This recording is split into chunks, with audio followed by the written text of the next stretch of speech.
चीज को कहां से हटा के कहां लगाना है, ये कोई नहीं समझ रहा है। सूरत फंसी संसार में, तासे पर गई दूर, सूरत बांधे स्थिर करो, आठों पहर हुजूर। इसी में भेद छुपा हुआ है सारा। अगर आप अपनी सूरत को जानते हो कि मेरी सूरत क्या है और इस वक्त वो कहां है, तो समझ लो कि अब आपका रास्ता क्लियर हो सकता है। लेकिन आपको यही नहीं पता कि सूरत होती क्या है और कहां लगा रखी है मैंने, अभी कहां है, जब सो जाता हूं तब कहां जाती है, जब और गहरी नींद में चला जाता हूं तब कहां होती है, जब मैं कोई भक्ति करता हूं तब कहां होती है, जब मैं कोई हठ योग करता हूं तब कहां होती है।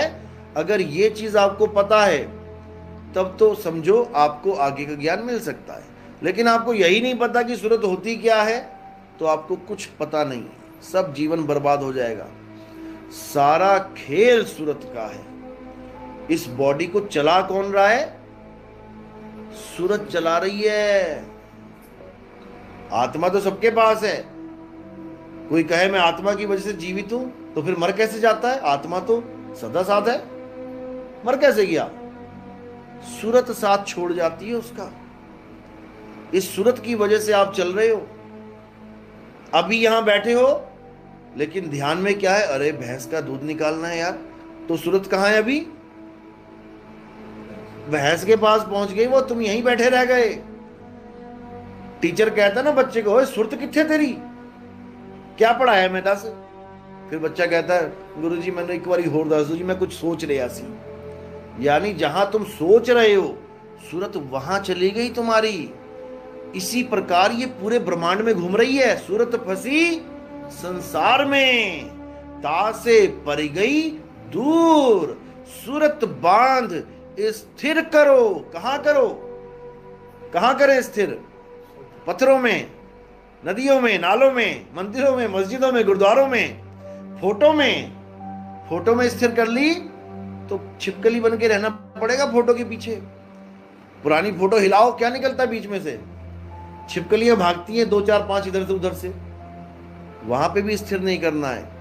सूरत कहां स्थिर होनी चाहिए? सूरत शब्द गुरु में स्थित होनी चाहिए। शब्द गुरु कह लो, तुम्हारा निज स्वरूप कह लो, मेरा आत्म स्वरूप कह लो, उसमें स्थिर होनी चाहिए। जब आत्म स्वरूप में स्थिर हो गई, अब वो अचल हो जाएगी। अब उसको ठिकाना मिल गया। यानी पहले वो चक्की में पिस रही थी, चक्की में कोई जगह है जहां बच जाए? चल रही है ना चक्की, कोई जगह है जहां बच जाए? कोई दाना कहां है? बस उस कील को ही ढूंढना है। वो कील ही एकमात्र जगह है जहां तुम पहुंच गए तो जुगों जुगों तक चक्की चलती रहे, लेकिन तुम बचे रहोगे। कारण क्या है कील का कि वो बचा लेगा? क्या कारण है कील का? क्योंकि वो अचल है। चक्की चलती है, कील नहीं चलती। हे अर्जुन, आत्मा अचल है। अचल को डिफाइन नहीं कर पाया कोई आज तक। अब कोई कहे मैं तो चल रहा हूं तो मेरी आत्मा भी चल रही होगी। नहीं चल रही है। मैं पूरी दुनिया में चलाऊं, मेरी आत्मा नहीं चल रही है। जैसे घड़ी की सुइयां एक बार छोड़ो 1000 बार घूम लें, तो क्या कील भी उसके साथ घूम रही है? जिस कील में वो तीनों सुइयां अटैच हैं वो अचल है, और घड़ी की सुइयां घूमी जा रही हैं, घूमी जा रही, घूमी जा रही हैं। इसी प्रकार हम सब काया रूप में घूमी जा रहे हैं, घूमी जा रहे हैं, भटकी जा रहे हैं, लेकिन हमारा आत्मदेव अचल है। इसीलिए गुरु ग्रंथ साहब में बोला गया है कि अगर कोई पूजनीय है तो केवल एक ही वस्तु पूजनीय है, आत्मदेव पूजिए गुरु के सहज सुभाए। अगर तुम पूजा करना चाहते हो तो केवल एक ही वस्तु है जो पूजनीय है, जिसका कभी जन्म और मरण नहीं होता। बोला ना 10वीं पातशाही ने, आदि अंत एको अवतारा, सोई गुरु समझो हमारा। तो आदि और अंत में एक ही अवतार है, वो वही मेरा गुरु है। तो बाकी कौन है? पहली पातशाही से 9वीं पातशाही, वो कौन है फिर?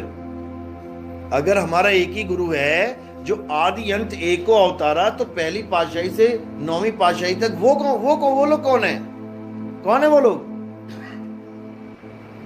संत हैं। गुरु ग्रंथ साहब गवाही देता है कि सेवा को दो ही भले, एक संत एक राम। राम है दाता मुक्ति का और संत जपावे नाम। जो आदि अंत एको अवतारा वो है राम, और उस राम का जो तुम्हें भेद बता रहा है वो है संत। साधु कह लो, संत कह लो, उसी के लिए बोला है प्रभु कृपाल कृपा करे, नाम नानक साधु संग मिले। जब प्रभु कृपा करता है, लोग सोचते हैं मेरे तो बड़े बड़े धंधे चल गए जी, करोड़पति बन गए, मकान दुकान बढ़िया हो गया, प्रभु की कृपा हो गई। नहीं हुई।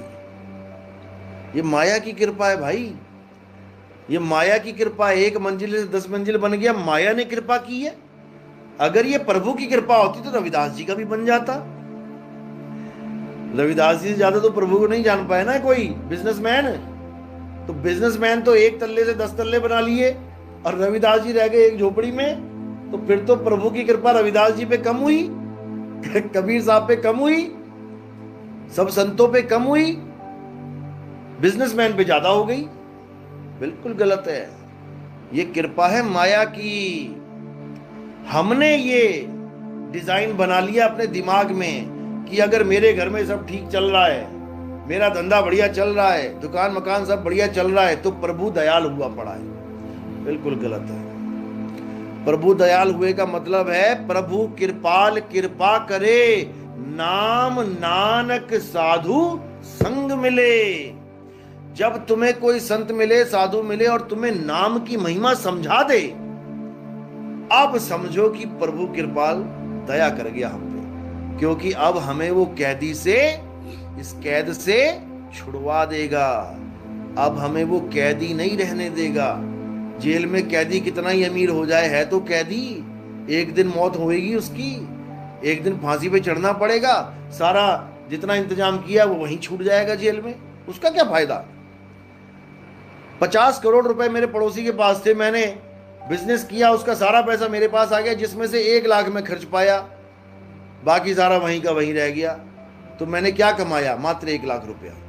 जो तुमने कमा के बैंक में डाल दिया, जो पड़ा रह गया, वो तुमने कमाया ही नहीं। वो तो एक माया ने जाल बिछाया कि आज उस अकाउंट में और इधर तुम्हारे में आ गई, पड़ी वहीं रह जानी है, ना तुम्हारे किसी काम आई। तुम तो केवल 1 लाख रुपए में ही सारा निपटा के चले गए, और तुम ये सोचते रहे मेरे पास पड़ी है, मेरे पास पड़ी है। नहीं पड़ी है, तुम्हें लग रहा है पड़ी है, नहीं पड़ी है। वो इसी लोक का माल है, इसी लोक में पड़ा हुआ है। आज इसकी तिजोरी में, कल उसकी तिजोरी में, परसों उसकी तिजोरी में, और आदमी सोच रहा है मेरी तिजोरी में। अरे तुम्हारी तिजोरी है ही नहीं यहाँ पे, तुम्हारी तिजोरी यहाँ पर है ही नहीं। तुम एक ऐसी कंपनी में काम कर रहे हो जिसमें सारी तिजोरियां उस कंपनी के मालिक की हैं, तुम्हें केवल साफ सफाई के लिए रखा गया है। समझ रहे हो? ये सारे मकान उसी के हैं, ये सारी दुकानें उसी की हैं। सुबह से लेके शाम तक तुम केवल झाड़ू पोछा करते हो, और झाड़ू पोछा करते करते पूरा जीवन बिताते बिताते फिर उस मकान को छोड़ के चले जाते हो। बताओ किसका दादा लेके गया मकान? यहीं पड़ा हुआ है, सारी उम्र उसको रिपेयर करता रह गया बेचारा, और यहीं छोड़ के चला गया। और ये मकान भी, ये जेल ऐसी है जिसमें सरकार जेल नहीं बना रही है कमरे, सरकार ने तुम्हें क्या रखा है, अपनी अपनी जेल बनाओ। अब जितना तुम्हारे पास पैसा है, तुम उतना पैसा जेल में लगा रहे हो, अपनी जेल बना रहे हो। जेल ही यही है, मकान दुकान। एक सरकारी जेल होती है जहां पहले से कोठरियां बनी होती हैं, और एक ये 3 लोक जेल है। जब इस दुनिया में पहली बार इंसान आया, एक भी मकान, एक भी झोपड़ी नहीं बनी थी। बनी थी क्या? यानी कैदी को काला पानी की सजा देके उसको टापू पे भेज दिया गया। अब उस कैदी ने पूरा टापू ही बसा दिया। दे मकान पे मकान, दे दुकान पे दुकान, बड़े बड़े शहर बना दिए। ये सब कमरे हैं किसके? कैदियों के। कोई कैदी अमीर है, कोई कैदी गरीब है, दोनों ही कैदी हैं, और दोनों की एक सी सजा है, सबको फांसी लगी हुई है यहां पे, सबको मरना है। लेकिन बड़े बड़े मकान बना के कैदी सोच रहा है मैं ज्यादा खुशहाल हूं, मैं ज्यादा खुश हूं।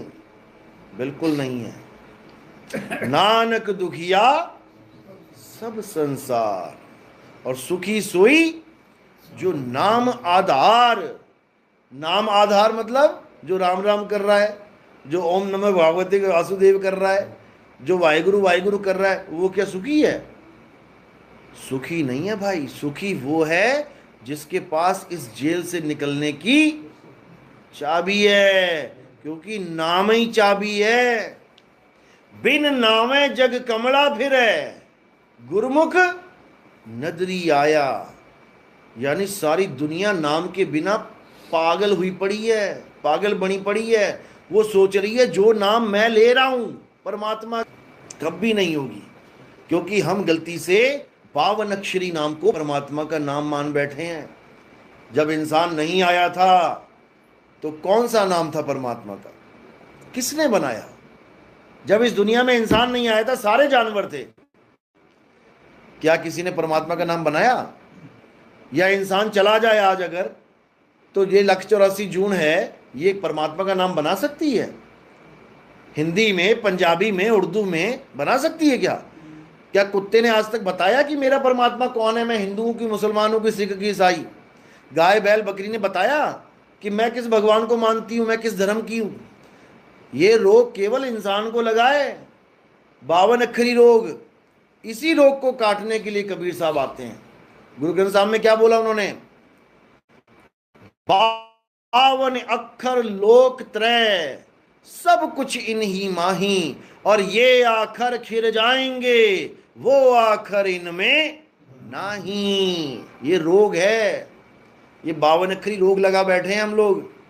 52 अक्षर जीवा धारा, अक्षर जीभ्या से न्यारा, वाही को सत सिमरण कहिए, सिमर सिमर नर उतरो पारा।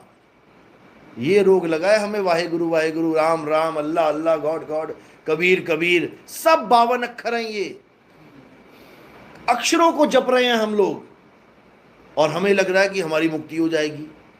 अब तो नहीं पता, लेकिन ओशो धाम में जो ओशो नाम है वो उनका नहीं है, वो तो आचार्य रजनीश थे। ओशो नाम कहां से आया? क्या है ओशो का मतलब? हैं? ओशनिक नहीं, ओशो का मतलब है श्वासों में जो क्रिया चल रही है। ओ शो, जो आप सांस ले रहे हो, इसी को योगी ने कहा ओ से ओम, सो से सोहम, ओम सोहम, ओम सोहम। उसी को शॉर्टकट में ओ शो बना दिया, और ओशो के साथ भगवान लगाया, भगवान ओशो, क्योंकि वो इसी को भगवान मानते हैं। सारी दुनिया इसी को भगवान मानती है। ये आ रही है जा रही है तो जिंदा है, ये आना जाना बंद तो भगवान हो गया दूर और बंदा हो गया खत्म। महात्मा बुद्ध ने भी इसी की महिमा गाई है, आती जाती सांस की। विपासना करने गया है कभी कोई? नाम सुना है विपासना? क्या करवाते हैं वहां पे? हाँ, वहां पर पूरे बॉडी में ध्यान लगवाया जाता है पहले तो, उसके बाद जो आखिरी क्रिया है उनकी सांसों की क्रिया है। उसी को भगवान माना गया है कि वो है तो ये काया चल रही है, वो नहीं तो कुछ भी नहीं। लेकिन ये गलत ज्ञान है। कौन है जो बिना सांसों के भी जिंदा है, जिसको सांसों की जरूरत ही नहीं है? कौन है वो? आत्मा। आत्मा बिना सांसों के जिंदा है। आत्मा को सांसों की जरूरत ही नहीं है। सांसों की जरूरत किसे है? इस बॉडी को है, जिंदा रखने के लिए, आत्मा को नहीं। आत्मा को तो शस्त्र काट नहीं सकता, अग्नि जला नहीं सकती, वायु सुखा नहीं सकती, जल भिगो नहीं सकता, तो इसको खाना पीना, सांस लेना ना लेना, इससे कोई मतलब ही नहीं है। लेकिन कोई समझ नहीं पा रहा है। जिस दिन समझ में आ जाएगा उस दिन पैरों से जमीन निकल जाएगी। बस समझाने वाला चाहिए जो तुम्हारे सारे भरमगढ़ तोड़ के तुम्हें एक से जोड़ दे। भरमाने वाले बहुत बैठे हैं 52 अक्षर के नाम पे। हम अल्लाह को मानते हैं, हम राम को नहीं मानते, हम वाहिगुरु को मानते हैं, हम कृष्ण को नहीं मानते। बहुत बैठे हुए हैं। ये सब 52 अक्षर और शरीर का खेल है, केवल 52 अक्षर और शरीर का खेल है। हम कृष्ण जी के शरीर को नहीं मानते, हम तो शंकर जी के शरीर को मानते हैं। और दोनों शरीर बने किसके हैं? कितने तत्वों के बने हैं? किसी का 6 का तो नहीं बन गया, ये 4 का तो नहीं बना। इस 5 तत्वों को ना मान के तुम दूसरे 5 तत्वों को मान रहे हो। बात तो वही है, बस तुमने डिजाइन चेंज कर दिया। तुमने डिजाइन चेंज कर दिया। तुम मैदे की मट्ठी ना खा के तुम कह रहे हो मैं मैदे की मटरी खाऊंगा, तो क्या हो जाएगा? पेट में क्या जाएगा? मैदा। बस यही झगड़ा है। जिस दिन हमने 52 अक्षरों को और 5 तत्वों को समझ लिया, उस दिन झगड़ा खत्म हो जाएगा। ये जितने कमरे में बैठे हैं सबकी शक्लें अलग अलग हैं। शक्लें अलग है तो नाम अलग रख दिए, लेकिन जब तात्विक रूप से इनको देखोगे तो कौन कौन बैठा है यहाँ पे? कौन बैठा है? सब एक ही हैं। हवा, पानी, अग्नि, आकाश, ये जल सारा बैठा हुआ है। ये 5 तत्वों के शरीर बैठे हुए हैं, सब एक ही हैं। केवल शक्ल का डिजाइन बदल दिया। ये मेरा पापा है, ये मेरी मम्मी है, ये मेरा चाचा है, और तत्व रूप में वो 5 तत्व है। तुम पापा 5 तत्व को मान बैठे हो। ये हवा, पानी, आग, धरती, आकाश मेरा पापा है, तो वो बाहर वाला क्या है फिर? बाहर भी तो धरती, हवा, आकाश है। वही गूंद के ये एक डिजाइन बना दिए, तो ये तुम्हारा पापा हो गया और वो तुम्हारा पापा नहीं है। यही माया का खेल है भाई। मैं तो ओशो को मानता हूं। ओशो क्या है? 5 तत्व है। मैं ओशो को नहीं मानता, मैं तो राधा स्वामी को मानता हूं। वो क्या है? वो भी 5 तत्व है। तू 5 तत्व को छोड़ के 5 तत्वों में फंस गया। ज्ञान है। मैं राधा स्वामी को मानता हूं, इसका मतलब ये नहीं कि मैं 5 तत्व को मानता हूं, मैं उनके ज्ञान को मानता हूं। मैं कबीर साहब को मानता हूं, तो इसका मतलब ये नहीं मैं उनकी देही को मानता हूं, मैं उनके ज्ञान को मानता हूं। मैं नानक साहब को मानता हूं, इसका मतलब ये नहीं कि मैं उनके शरीर को मानता हूं, मैं उनके ज्ञान को मानता हूं। और असल में ज्ञान ही गुरु है। वाणी गुरु। वाणी का मतलब ये नहीं जो लेख तुम्हें दिख रहा है, वाणी का मतलब है जो ज्ञान उसमें से मिल रहा है। वाणी गुरु, गुरु है वाणी, और बिच वाणी अमृत सारे। ये समझ में नहीं आ रहा लोगों को। लोग वाणी को मान के बैठे हैं। इतने संतों की वाणी को ही मैं मानता हूं जो गुरु ग्रंथ साहब में नहीं है। जिस संत की वाणी वो कच्ची वाणी है। मीराबाई की भी नहीं है। तो मीराबाई कच्चे गुरु की चेली थी क्या? मीराबाई कच्चे गुरु की चेली थी। जब गुरु पक्का है तो चेला भी तो पक्का ही होगा। उसकी वाणी क्यों नहीं है? वो भी तो उसी के समय में हुई थी। किसी लेडीज की वाणी क्यों नहीं है? सहजोबाई, मुक्ताबाई, महाराष्ट्र में मुक्ताबाई के नाम के झंडे गड़े हुए हैं, लेकिन हमारे ग्रंथ में नहीं है। तो इसका मतलब ये नहीं कि वो पूर्ण नहीं है, ऐसा बिल्कुल नहीं है। जो पूर्ण है उनकी वाणी पूर्ण है, और जो पूर्ण नहीं है उनको बोला है अगर वो वाणी लिखते हैं बिना अनुभव के, वो कच्ची वाणी है, कटेगी। वो कच्ची वाणी है, कटेगी। इसीलिए कच्ची और पक्की का भेद यही है कि जो अनुभव के साथ वाणी आती है वो पक्की वाणी है, और जो बिना अनुभव के सुनी सुनाई वाणी होती है, लिखने वाले लिखने लग जाते हैं, सोचते हैं अरे बहुत तुक्के मेल मेल के, और सोचते हैं मैं तो ब्रह्मज्ञानी हो गया। वो सब कच्ची वाणी है, कटेगी वो, क्योंकि उसका अनुभव नहीं हो सकता उससे। उसने लिख तो दी संतों की वाणियां देख देख के या संतों का सत्संग सुन सुन के, मेरा शब्द गुरु, मेरा परम पिता परमात्मा, मेरा ये मेरा वो, लेकिन कौन है वो शब्द गुरु जानते हो क्या? नहीं जी, अनुभव तो नहीं हुआ। फिर काहे को लिख दी वाणी है? ये सब कच्ची वाणी है।